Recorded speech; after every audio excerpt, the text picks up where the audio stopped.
السلام علیکم، میں ہوں اقبال سحر اور آپ دیکھ رہے ہیں ریئل نیوز ورلڈ۔ ناظرین، اس وقت ہم آپ سے اہم ترین خبر شیئر کر رہے ہیں۔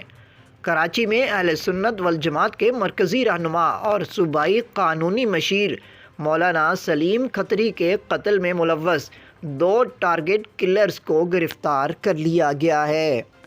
ذرائع کے مطابق حساس ادارے نے اہل سنت والجماعت کے اہم رہنما سلیم کھتری کے قتل میں ملوث 2 ٹارگٹ کلرز کو گرفتار کر لیا۔ ذرائع کے مطابق حساس ادارے نے شہر کے مختلف علاقوں میں چھاپے مار کر 2 ٹارگٹ کلرز کو گرفتار کیا ہے۔ ذرائع کا کہنا ہے کہ گرفتار ملزمان نیو کراچی میں اہل سنت والجماعت کے رہنما مولانا سلیم کھتری کے قتل میں ملوث ہیں۔ ذرائع کا یہ بھی کہنا ہے کہ ملزمان کو سی سی ٹی وی فوٹیج کی مدد سے شناخت کر کے گرفتار کیا گیا ہے۔ ذرائع کے مطابق ٹارگٹ کلرز اس کے علاوہ بھی ٹارگٹ کلنگ کی مختلف وارداتوں میں ملوث ہیں۔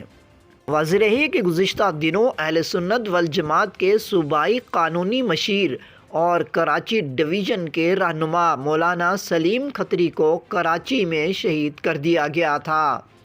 مزید اپڈیٹ کے لیے ہمارے ساتھ وابستہ رہیں۔ اگر آپ نے ہمارے چینل کو سبسکرائب نہیں کیا تو پلیز کر دیجئے اور بیل آئیکن کو پریس کرنا مت بھولیے تاکہ ہماری نئی ویڈیو کا نوٹیفیکیشن بر وقت آپ تک پہنچ سکے۔ کامنٹ باکس میں اپنے خیالات کا اظہار کیجئے۔ اللہ حافظ۔